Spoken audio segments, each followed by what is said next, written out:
What's up, guys, and welcome back to I'm a Celeb Recap. And today we got a lot to talk about. Not as much as the previous couple of episodes, but there was some bust ups, there were some interesting moments, there was a fun trial, and I gotta say, I was entertained. And it was only an hour. I cannot tell you guys how much the hour and a half of I'm a Celeb has been killing me each night. How come we didn't get an hour and a half of Big Brother every night? What's been going on there? Because like, I would have happily watched the housemates for an hour and a half, but watching these campmates for an hour and a half is like torture. Oh my goodness. So we're going to start with a conversation that Nella had with Grace early on in the episode, in which she spoke about sort of how she coped after her dad passed away. She spoke a little bit about sort of how she feels like she's a very determined person, but has a lack of discipline, and when she's not very determined, she has like a lot of discipline. So it's like a weird balance to strike. But she also spoke about how she was grieving for her father during lockdown, and she ended up putting on a lot of weight, and she went, I think she said, from a size 12 to a size 20. And I gotta say, the more I learn about her, the more I understand why she was upset about Fred's comment. But that also doesn't excuse how she dealt with the situation. So I think I am happy to look past it for now, because like I said, she is entertaining. I just wish that she was able to communicate how she felt about that situation better, so that Fred could have like righted that wrong immediately, because I know for a fact he meant nothing by it. He is, I think he must be fluent in French as well, because he is French. So like it's probably just something that he didn't cross his mind as something that could be offensive, because he's obviously having to speak in a language that isn't necessarily his mother tongue. And so I don't know. It was just an unfortunate chain of events that just blew up, and I think it was just a shame that it happened the way it did. However, like I said, I understand more now. I feel like she was really struggling yesterday, and we saw that. And she also said that if Jamie had left, she would have been right behind her. And she also said something along the lines of like, I've never started something and finished it. So I have a feeling she's not gonna make it through her jungle time. But for now, she's here, she's alive, she's chilling. So yeah, she's all right. She's not the worst. I think my opinion of her dropped after yesterday, but it's on the rise again. I just really don't want her to speak to someone like that again, because it just wasn't very pleasant to watch, I'll be honest. So it's time to talk about the bushtucker trial, and I gotta say, Jamie Lynn Spears, not the woman I would have picked for the job, but the woman that got the job done. And I gotta say, she absolutely smashed it. I really didn't expect it. She was so nervous going in. She was making out like she was gonna leave straight after the trial was done. She was gonna win them the food and then go home. She didn't, but she gave it a good go. I have to admit. This is one of the easiest trials I think they've ever had on I'm a Celebrity. Like, it was embarrassingly easy, to the point where she got all 10 stars and she still had like 3 minutes to spare. That was how quickly she did it. I think that there were attempts to make it difficult, like the hellholes where she had to stick her hand in. However, the stars were just in there. They weren't like screwed on to anything that they had to like undo. She didn't have to untie anything. All she did was reach her hand in, grab it out. I don't even think that she spent much time in the hellholes. I'm pretty sure it took her longer to get the first star off of the Velcro than it did to get all the stars in the hellholes. It was it was a bit boring to watch, but also it was exciting because I was like, oh my god, she's actually going to do it. Oh my god, she's actually going to get 10 stars. And then there was Ant and Dec just making me chuckle with their commentary. I gotta say, the best thing about I'm a Celebrity is the trials, the celebrities doing them and being uncomfortable doing them, and then Ant and Dec commentating over them is hilarious. There was one point where Jamie said, thank you, Jesus. And Dec went, I didn't hear him talking you through it. I just found that so funny because they're so dry and sarky with their humour. And it is so funny. Did I think that, yeah, I don't know. It wasn't the most interesting task, I gotta be honest. But she smashed it. She did a great job. Can't fault her for that. And she came back into the camp pretending to cry. I wish she'd have kept up the facade for a little bit longer. I always find it so disappointing when they come in and they're like, oh, we're gonna lie. We're gonna make out like we didn't win anything. And I always think that's such a waste of time because they always go, oh, I didn't get 10 stars. And I'm always like, you allowed that to go on for like 2 seconds. Like, I would leave it for like a good...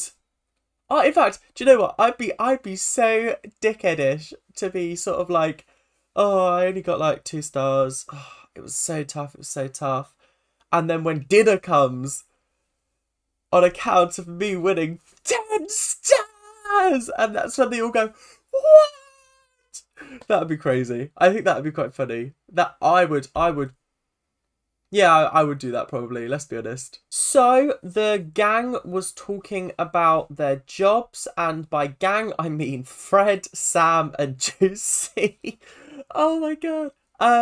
Which one am I going to start with? I'll start with Fred. Fred was talking about how he loves first dates. He could do first dates for years and years to come, and honestly, I have never sat down and watched an episode of First Dates, and I feel so bad. Maybe I should start watching it because it actually does seem quite entertaining, quite interesting, and obviously I do like Fred, so there's that.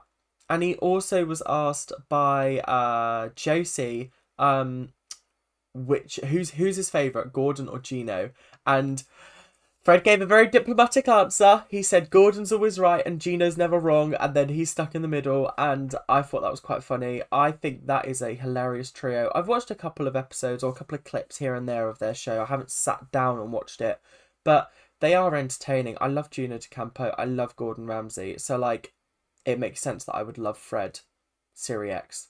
I think that's his name. He keeps saying it in camp, and every time I make a mental note to say it, and I think that's how he said it, but I could be wrong. Bilks. But yeah, so that was interesting to hear about his job. And then Sam was talking about Made in Chelsea and how the only reason that he did Made in Chelsea was because he wanted to get into nightclubs and also to get some dates. And he said that he didn't get the dates, he just got into relationships and they fizzled out and etc, etc.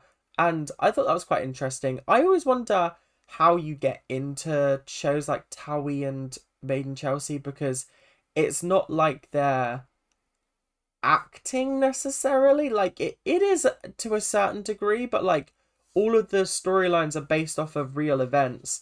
So like, I really don't know how those shows work, because I always wondered, like, are you a TV personality or are you an actor? Because clearly there's some kind of acting going on in order to recreate those events, right? I don't know. There's a lot of questions that I have about that. But Sam Thompson hasn't been on Made in Chelsea since 2021, from what I have read on his Wikipedia page.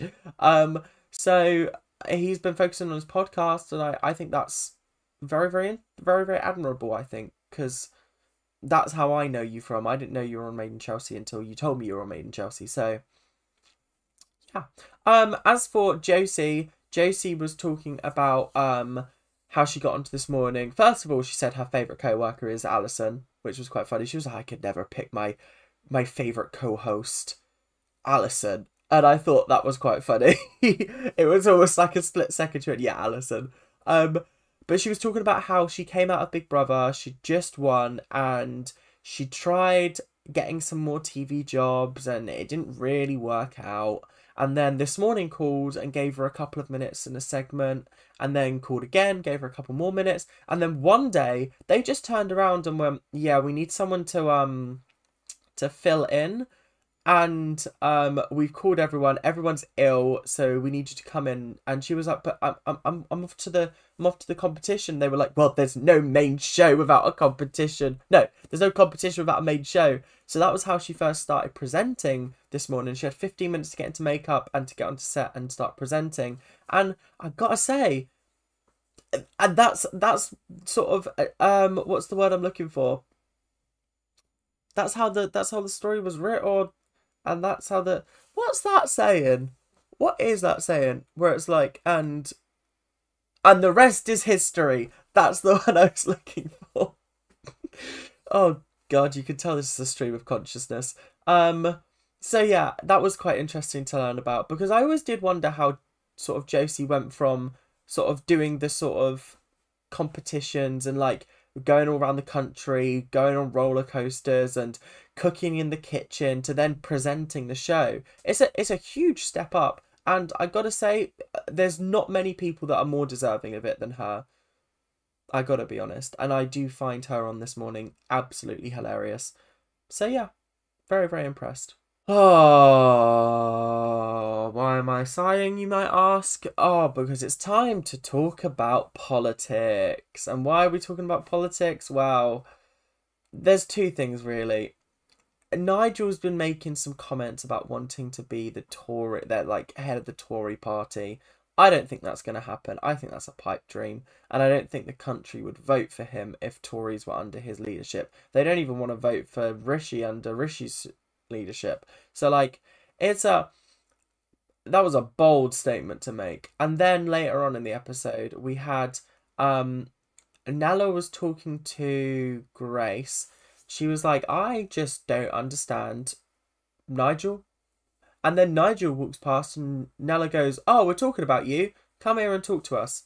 And then Grace just slinks off. And then Danielle joins, not knowing what is about to happen. And I gotta say, it was a very interesting chat. It was very interesting. Because I'm always, like Nella, very interested to hear other people's arguments and opinions on situations where I have an opinion. Okay? And it's an educational moment, isn't it? Because you're thinking, okay, clearly there's another side to this argument, and I need to be able to see it in order to sort of still have my own opinion, because there's no point in having an opinion and not being able to see the opposing side. And so I agreed with Nella on that, and I thought that's interesting. And so she's saying, oh, you're anti-immigrant, to Farage, and Farage was like, who told you that? And she says, the internet. And immediately I lost my faith in Nella to have a good argument, because I was like, okay, so you've been told by the internet your facts. Okay, right, now I've got to adjust my expectations of this conversation. So I got a problem with the fact that Nella wasn't letting Nigel speak, even though the whole point of this conversation was to hear him out. There was points where he was trying to explain himself, and I could tell that he was trying to say along the lines of, like, controlled immigration is what should be happening, I think is what he was trying to say. But also, I don't know, because he was cut off before he was saying anything. So, like, I think if you're going to have a delicate conversation like this, let the other person talk. Don't talk over them, because that was really frustrating to watch. And it was really tough, because I just thought, Nella, you're not actually the person that should be having this conversation with him, because you're saying one thing, you're saying you want to have these conversations, but then you're not allowing him to have these conversations to the point where you're not shouting at him, but you're sort of everything he says, you're cutting him off. And like, poor Danielle, she was just stuck in the middle, bless her. She just did not want to be there one little bit, but she was just stuck there. And she was like, all I want is a bubble bath. But yeah, it was an awkward conversation, I thought. But it's also one of those things that they can have those conversations, and I gotta commend them for this. I gotta commend Nella for this. Her ability to just be like, do you know what? We have different opinions. Let's walk away. Cool. Agree to disagree. Cool. And the fact that she can move on. But also, the fact that she can do that with Farage, but she can't do that with Fred is just baffling to me. Craziness. Absolute craziness. But also, can we stop showing Nigel Farage talking about his bloody opinion on things? Please. That's what political chat rooms are for. Not chat rooms. Political forums are for. I'm so sick of it. Because, like, what do you mean that there were 2 fat-ass conversations in this episode about his political views? I'm so bored of it. Can we just vote him out already? So, dinner time was today. They got 10 out of 10 stars, and they were given silky birds. And they looked really disgusting, I've got to be honest. Nigel actually took over the preparation of the birds, because obviously he shoots and like prepares game all the time, he says. And I thought that was quite interesting. Did not know that about him. Does not surprise me about him.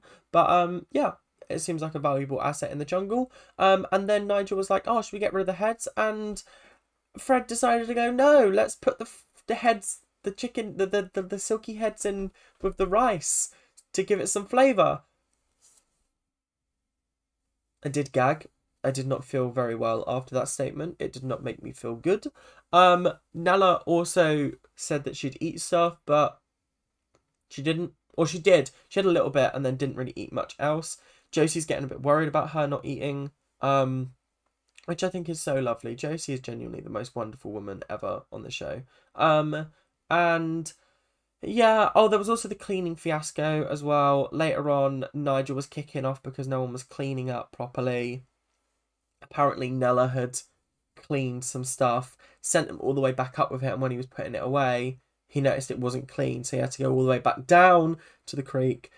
I don't know what went on there, but it was a little bit awkward when he was like having a go, and he was like, that's not clean properly. And they were like, yeah, it is. Oh, no, it's not. Yeah, that was quite funny. So it's time to talk about who's facing the next trial, and it turns out that all 10 of them are facing the next trial because we're getting 2 new campmates. And if you thought the cast list for this series was shit, it only gets worse.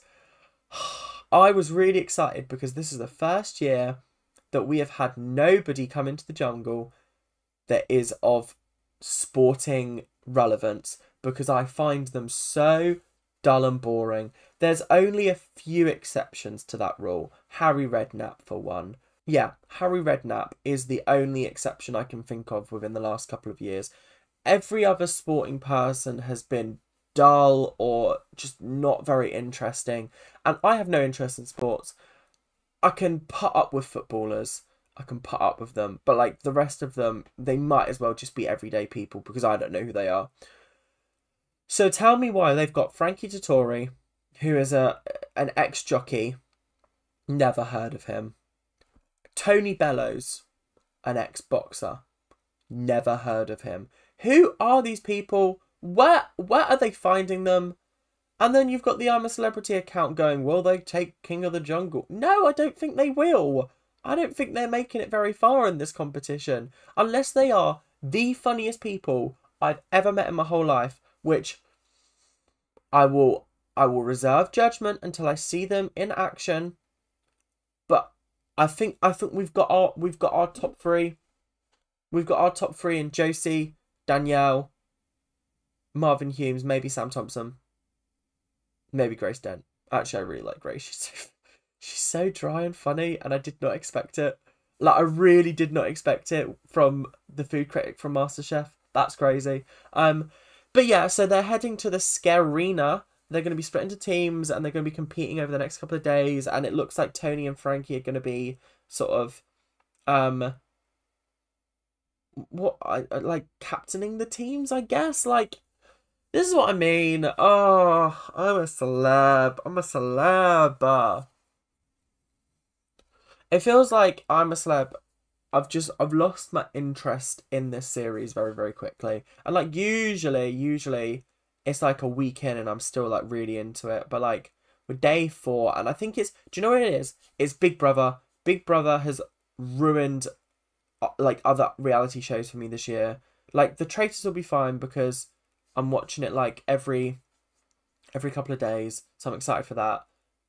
And like last season was really good. But Big Brother, watching it every single night, and that excitement and that anticipation and the sort of buzz around it on Twitter was just incredible. And I'm a Celeb just does not have that same anymore. It used to, but it just doesn't anymore.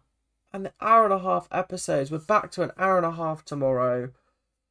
Oh, we were on an hour tonight, and it flew by, and it was like, okay, this is how long the episode should be. This is how it should be paced. Back to an hour and a half.